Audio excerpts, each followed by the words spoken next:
नमस्कार, मैं हूं विकास शर्मा और आप देख रहे हैं हमारे साथ ground zero of heroes. Ground zero of heroes की शुरुआत आज हम वहां से करेंगे जहां लोग रहते हैं, लोगों की नाम भी नहीं आता है।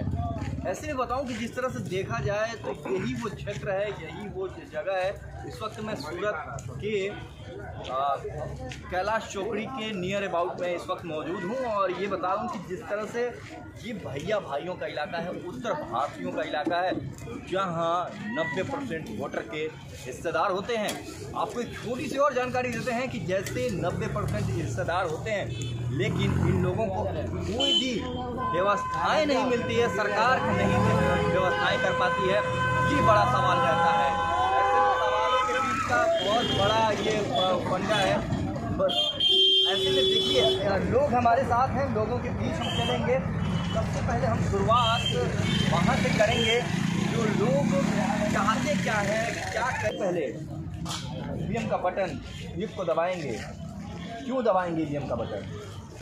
सर जी, हम ईवीएम का बटन इसलिए दबाएंगे क्योंकि हमारे नैतिक अधिकार है और हमारे समाज के ईवीएम के बटन से हम सरकार चेंज कर सकते हैं। हम किसी भाई गुंडे या किसी चीज़ को हम बदौलत नहीं करते, हम संविधान पर चलते हैं। हमारा देश संविधान पे चलता है, हमारा देश नैतिकता पे चलता है। तो हम संविधान के आधार पर अपने देश को बदलना चाहते हैं और हमें किसी भी प्रकार की किसी भी सरकार से तकलीफ होती है तो हम बटन दबा के ही उनका घमंड उतारते हैं और बटन दबा के उनका घमंड चढ़ाते हैं। तो हम सर, मेरा नाम है शिवलाल सिंह चौहान उर्फ प्रेम, बराबर। सर, मैं जब से होश संभाला हूँ, मैं सूरत में ही रहता हूँ। कक्षा 1 से लेकर मैंने हाई स्कूल तक की परीक्षा यहीं पे दी हुई है और जहाँ तक मैंने 12-15 साल में, आज मेरी उम्र 25-26 साल है, मैंने उत्तर भारतीयों के यूपी, बिहार, उड़ीसा, बंगाल, मराठी से लेकर सबकी संगत की हुई है। तो मैंने सब संगत और सबकी देखी हुई है। हमने पहले जब तक हमारे बीजेपी के मुख्यमंत्री नरेंद्र भाई मोदी थे तब तक उनसे बहुत खुश थे, हमेशा बहुत खुश थे, उज्जवल थे। और 2014 में हमने अपने उनको दिल में रख के उनको प्रधानमंत्री बनाया। उत्तर भारत ने, बिहार वालों ने, उड़ीसा वालों ने, बंगाल वालों ने, यहाँ तक कि पूरे देश ने उनको मुख्यमंत्री बनाने में कोई योगदान नहीं छोड़ा। हमने पूरी आत्मा लगा दी, पूरे देश ने पूरी आत्मा लगा दी उनको प्रधानमंत्री बनाने में। लेकिन 2014 के बाद में जो दौर चालू हुआ, जो महंगाई का दौर चालू हुआ, हमने तो ये सोचा था कि वो प्रधानमंत्री के बाद में हमारे भगवान बनेंगे, हमारे चहेता बनेंगे, हमारे लिए बनेंगे, जो हमने सोचा था। जब मैं 2010 में हाई स्कूल की परीक्षा देवकी नंदन स्कूल में रामबरन यादव जी के, श्रीमान यादव जी के स्कूल में मैं पास कर रहा था, तो मैं 2010 में सोच रहा था कि ये बीजेपी की सरकार आने वाले टाइम पे मेरे जैसे बहुत सारे लोग को, बेरोजगार लोग को रोज़गारी देगी। और हम उत्तर भारतीय, यूपी, बिहार के लोग यही सोचते हैं सर, हमें कोई पोस्ट नहीं चाहिए, पर प्रदेश में आते हैं तो हम लोग को सबको यही उम्मीद रहती है कि प्रदेश में आके हमको सुरक्षा, सम्मान और नौकरी, सुरक्षा, सम्मान, नौकरी। यूपी, बिहार, उड़ीसा, बंगाल, जो भी पर प्रांतियों के लोग के ऊपर बोल रहा हूँ और यहाँ के लोग के ऊपर इसलिए बोल रहा हूँ कि हम उनसे सबके साथ में मिलकर रहना चाहते हैं। जो नेता आपके खिलाफ गलत बयान दे रहे हैं या भड़का रहे हैं आपको, आपके प्रति वो गलत भड़का रहे हैं, यूपी बिहार के लोग कोई भी गलत नहीं है, आपके साथ में रह के, आपके सम्मान में रह के और दिल से आपका सपोर्ट कर रहे हैं और हमेशा और सब लोग के साथ में रह के। तो हम यही चाहते हैं सर कि आने वाला जो समय है, अभी देखो 4G का ज़माना आ चुका, बराबर। हम लोग उस ज़माने से हैं और सूरत में कक्षा 1 से लेके आज तक हम लोग पढ़े हैं, यूपी बिहार से लेके सब लोग। तो हम लोग ये चाहते हैं कि जब 2G का ज़माना नहीं था, इतनी महंगाई नहीं थी, आज 4G का ज़माना आ गया है। लेकिन 4G के ज़माने में हम लोग 12, 15, 20, 25 हज़ार रुपये जो भी कमा रहे हैं, 5G आ गया भाई, 5G आ गया है। और उस 5G के ज़माने में हम लोग जो कमा रहे हैं 15-20 हज़ार रुपये में ओनली हमारा खर्चा चल रहा है, हमारा घर नहीं चल रहा है। और लेकिन हमको किसी से डर के नहीं, किसी से भय के नहीं, जो हमारी आत्मा चाहती है, जिसको हम लोग चाहते हैं, उसको हम लोग वोट करेंगे। किसी से डर के नहीं, किसी से कुछ नहीं। जो हम लोग अपने नैतिकता अधिकार है उस पर हम लोग वोट करेंगे। और हम यही चाहते हैं। किससे डर है आपका? हाँ, ये सर ने बहुत अच्छी सवाल पूछी, किससे डर है।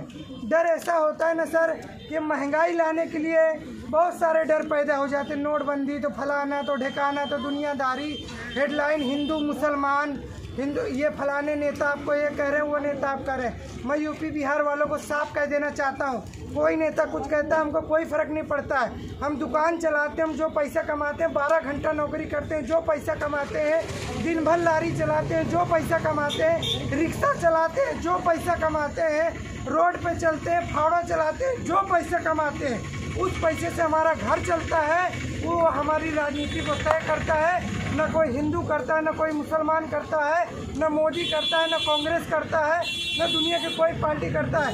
एक पार्टी गुजरात में उतरी, आम आदमी पार्टी एक भरोसे पे आ रही है। उस आम आदमी पार्टी को भी मैं ये कहना चाहता हूँ, भरोसा ईमानदारी पे दिलाइए। पूरा देश आपके साथ में है। भारतीय जनता पार्टी नहीं, भारतीय जनता पार्टी को कोई वोट देना नहीं चाहता था 2002 में कोई नहीं देना चाहता था, लेकिन पूरा देश मोदी जी के साथ में उतरा था। अब पूरा देश, खाली गुजरात नहीं, गुजरात मॉडल तो मोदी जी ने दिखाया, यूपी बिहार वालों ने, वाराणसी ने उनको सांसद बनाया, वाराणसी ने भारत का सांसद बना के प्रधानमंत्री बनाया। लेकिन प्रधानमंत्री जी ने हम यूपी बिहार वालों को एक ऐसे माहौल पे पैदा कर दिया, और हम यूपी बिहार वाले किसी से नहीं डरते हैं, छाती ठोक के वादा करते हैं, मोदी जी हमारा सपोर्ट करिए। मेहनत करने वाले, 12 घंटा रिक्शा चलाने वाले, दुकान चलाने वाले, लारी चलाने वाले, मेहनत करने वाले आपका साथ देते हैं। और 5 साल नहीं, 10 साल नहीं, 15 साल से आपका वोट करते हैं। आप हमारा साथ नहीं दोगे, आपका साथ छोड़ देंगे। आप हमारे माई बाप नहीं हो, लेकिन आपको आपका चेहरा देख के वोट देते हैं। भाजपा से ना हमें कोई प्रेम था ना है, लेकिन खाली मोदी जी को वोट देते थे, हैं और रहेंगे। लेकिन अगर नहीं साथ देंगे तो सत्ता परिवर्तन करने वाले यूपी बिहार वाले जानते हैं। यूपी बिहार वाले एक मिनट में एक सवाल आपसे करना चाहता हूँ। बोलिए सर। सीएम योगी बुलडोजर पे ही 2022 में चुनाव लड़े थे जी। बुलडोजर फैक्टर वही गुजरात में भी लेके आ रहे हैं जी। बुलडोजर का प्रभाव गुजरात के अंदर, सूरत में कितना प्रभाव पड़ेगा? मैं सर यही बोलना चाहता हूँ, किसी के घर पे बुलडोजर चला के, पत्थर चला के, गुंडाई करके कोई कुछ पाया नहीं जा सकता। जितनी मोहब्बत में ताकत है, जितनी प्रेम में ताकत है, जितनी अपनत्व में ताकत है, उससे ज़्यादा दुनिया में किसी ताकत किसी संविधान में है ही नहीं। और सबसे बड़ा संविधान बाबा साहब अम्बेडकर ने हमारा संविधान भारत देश का लिख दिया। इससे बड़ा शक्तिशाली संविधान हिंदुस्तान में किसी का है ही नहीं। और ये भारत का संविधान है, और वो संविधान हमको सिर्फ मैं एक राजपूत समाज से आता हूँ, मेरा नाम खुद शिवलाल सिंह चौहान उपप्रेम है, लेकिन ये बाबा साहब अम्बेडकर ने सबको संविधान दिया हुआ है। स्वर्णों को भी दिया, बैग को भी दिया, ओवैसी को भी दिया, सबको दिया है। एक ऐसा संविधान दिया है कि आज मोदी जी जो प्रधानमंत्री बने हैं तो ये संविधान के बदौलत ही बने हैं। और सबको बुलडोज़र भी ठीक है, जहाँ एक बुलडोज़र चलाने की ज़रूरत है। जो लोग गलत करते हैं, जो लोग गुंडाई करते हैं, जो लोग यहाँ पे आप देखिए ना, हम लोग जहाँ पे रहते हैं, हम लोग सूरत में रहते हैं, यहाँ पे किसके कान के बगल से कौन मोबाइल छीन ले जाता है उसकी चिंता कोई नहीं करता है, इसको चिंता कोई नहीं करता है। और यहाँ पे हमारे उत्तर भारतीय लोग 12 घंटा मेहनत करते, खून पसीना बहाते, उनकी चिंता कोई नहीं करता, कोई नहीं करता है। उनकी भी चिंता छाती ठोक के कह जाए, शिवलाल सिंह चौहान छाती ठोक के कहता है, उनकी चिंता भी करनी चाहिए सर, बिल्कुल करनी चाहिए। और कान के बगल से मोबाइल गायब नहीं होना चाहिए। मेरा यूपी बिहार का कोई भी आदमी 10 रुपया भाड़ा हो, 15 रुपया भाड़ा हो, ईमानदारी से ऑटो रिक्शा, लारी चलाने वाला, दुकान चलाने वाला, सबका ईमानदारी से पैसा देना चाहिए और उनकी बातें सुनना चाहिए। और सबसे पहले मोबाइल छीनने वालों को जेल के अंदर डाल देना चाहिए। सुरक्षा व्यवस्था पे है। जब कान के बीच से जब मोबाइल गायब हो जाए तो सुरक्षा कितना, कैसा यहाँ पे सुरक्षा, कैसा प्रशासन, इस तरह की बात, जब बातें अब कान के बीच की मोबाइल गायब हो रही हैं, कैसे सुरक्षा, कैसा प्रशासन? मैं वही चीज़ आपको सर समझाना चाहता हूँ। जब तक मोदी जी यहाँ के मुख्यमंत्री थे तब तक हम सबकी सुरक्षा थी, अपनत्व था। और मनोज तिवारी जी BRC में आए थे, मैं शिवलाल सिंह चौहान, अरविंद अकेला कल्लू जी आए थे, अरविंद अकेला कल्लू जी बिहार के थे, और मनोज तिवारी जी यूपी के गोरखपुर के सांसद, बराबर। अभी दिल्ली अभी नहीं है। नहीं, मैं बता रहा हूँ कहाँ के हैं, मुझसे पूछिए, मैं बता रहा हूँ, बराबर। अभी दिल्ली के सांसद, बराबर, आम आदमी पार्टी के मतलब टक्कर में। तो मैं यही बड़े सम्मान से कहना चाहता हूँ मनोज तिवारी जी से और भाजपा के जो भी भोजपुरी के जो भी लोग हैं, मैं उन सबसे कहना चाहता हूँ कि आप लोग तो दिल्ली में बैठ जाते हैं, आप लोग यूपी में बैठ जाते हैं, सुरक्षा हमारी कैसे क्या हो रही है वो सिर्फ हम ही जानते हैं, बराबर। चलिए दूसरे जगह पे अब हम दें समय नहीं, चोरी वाला और मोबाइल वाला कई चीजें हैं। क्या कहेंगे ईवीएम पर बटन दबा? तो आपने देखा कि लोगों का क्या मूड है, क्या माहौल है, क्या बातें हैं। क्या करेंगे ईवीएम की बटन एक को कहाँ दबेगी, क्यों दबेगी, किस लिए दबेगी? भाजपा पे दबेगी भाई। क्यों दबेगी भैया भाजपा पे? वही दबते आई है तो वही दबेगी। हम लोग हमेशा से उसी को दिए। अच्छा, मतलब पूर्वज से ही चला रहा है। अयोध्यावासी हूँ तो वही वोट देता हूँ भाजपा को। अच्छा, एक बात और पूछना चाहता हूँ, यूपी वाले बाबा, बुलडोजर वाले बाबा मशहूर बाबा हैं, और ये बाबा कितना खास होंगे इस समय गुजरात के बुलडोजर के साथ?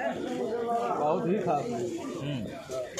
जहाँ जा रहे हैं बुलडोजर लेके ही जा रहे हैं। बुलडोजर लेकर ही जा रहे हैं। अच्छा काम के लिए ले जा रहे हैं, हाँ, खराब काम के लिए थोड़ी ले जा रहे हैं। तो क्या कहा जाए कि बुलडोजर से ही सब कुछ सही होगा? ऐसी कोई बात नहीं है, बुलडोजर से ही सही होगा। लेकिन ये है काम अच्छा कर रहे हैं, इसके लिए सब लोग सपोर्ट कर रहे हैं। तो जनता यूपी छोड़कर गुजरात में है और सूरत में इस वक्त है, और यही उत्तर भारतीय का करीब 90% योगदान रहता है। हर इलेक्शन में सत्ता बदल देते हैं यूपी और बिहार वाले। हम यूं ही नहीं कह रहे। ऐसे में 2022 में आपने साफ तौर से देखा होगा कि पश्चिम से लहर चली बीजेपी की, और कैसे पलट के रख दिया एक बड़ा एक दशक से ज़्यादा कई दशकों का माहौल। लेकिन ऐसे में बीजेपी का क्या माहौल, कैसे लोग हैं, क्या कर रहे हैं, इन चीज़ों को हम जानने के लिए क्या करेंगे इस बार? एक बटन दबाने जाएंगे, क्या सोचा है आपने? जिंदाबाद सोचना चाहिए, अपने अंदर रहता है दिमाग क्या है, इसलिए क्या सोच के उस समय बटन दबाएगा? क्या सोचे हैं, बिना सोचे हैं, क्या सोच के इस बार आप महंगाई सोच रहे हैं, बेरोजगारी वो जानते हैं, पढ़ाई सोच रहे हैं, क्या सोच के आप जाएंगे ईवीएम पर बटन दबाएंगे? सोच के जाएंगे कि उस आदमी को दीजिए कि महंगाई पे अपना ऐसी करे। महंगाई कंट्रोल है, महंगाई तो बढ़ता जा रहा है, इसमें गरीब मारे जाते हैं। महंगाई सबसे बड़ा मुद्दा, महंगाई, बेरोजगारी। बात करते हैं कितना इस पे बेहतर तरीके से काम करेगी सरकार, क्या कर रही है सरकार क्या कर रही है? क्या तो ये करेंगे वो करेंगे, पढ़े लिखे को रोजगार देंगे, पढ़े लिखों को कोई रोजगार नहीं मिल रहा है। हाँ, मंत्री जी का कहना है, प्रधानमंत्री का, कि जो पढ़ लिख करके जो वो तो वड़ा पाव का दुकान खोलिए। बताइए, आप अपने लड़के को पढ़ाए हैं, हाँ, कि वकालत कराए हैं, इंजीनियरिंग कराए हैं, ये बताइए पैसा लगाए हैं, डॉक्टरी पढ़ाए हैं, ये बताइए उतना ग्रेजुएट होकर के वो वड़ा पाव का दुकान चलाएगा, चाय का दुकान बेचेगा? कोई धंधा है? जब से हुआ तब से ना कोई पुलिस का भर्ती है, ना मिलिट्री का भर्ती है, ना रेलवे का भर्ती है। क्या भर्ती है, क्या विकास है? खाली कहने का है कि मैं ये करूँगा, वो करूँगा, वो करूँगा। राम मंदिर खाली बन गया, राम मंदिर बन जाने से सबका जनता का पेट भर जाएगा। तो आपने देखा कि लोगों के बीच, और युवा है, आ जाइए, आप आ जाइए, पास आ जाइए, आप भी आ जाइए इधर। और सबसे पहले ईवीएम पर बटन जब दबाने जाएंगे, सबसे पहले आपके परिचय के साथ में यही शुरुआत करेंगे कि आप कहाँ में जा रहे हैं? अरे हेनिया से जाए ठीक है यार, तू भी। शिवराज सिंह चौहान वहाँ के मुख्यमंत्री हैं, बीजेपी वहाँ भी सरकार है। सबसे पहले आप सूरत में हो और यहाँ पर विधानसभा का चुनाव एक सप्ताह बाद है, क्या करने वाले हो आप लोग? और ईवीएम का बटन क्या सोच के इस बार दबाओगे? एमपी की विकास को देखकर, या सूरत की विकास को देखकर, या भ्रष्टाचार को देखकर, या अर्थव्यवस्था को देखते हुए, या जो भी चीज़ें हैं जो भी डगमगा रही हैं आर्थिक स्थिति या किस चीज़ों को लेकर आप ईवीएम का बटन दबाने जाएंगे? हम लोग क्या बताएं, कोई भी काम करते हैं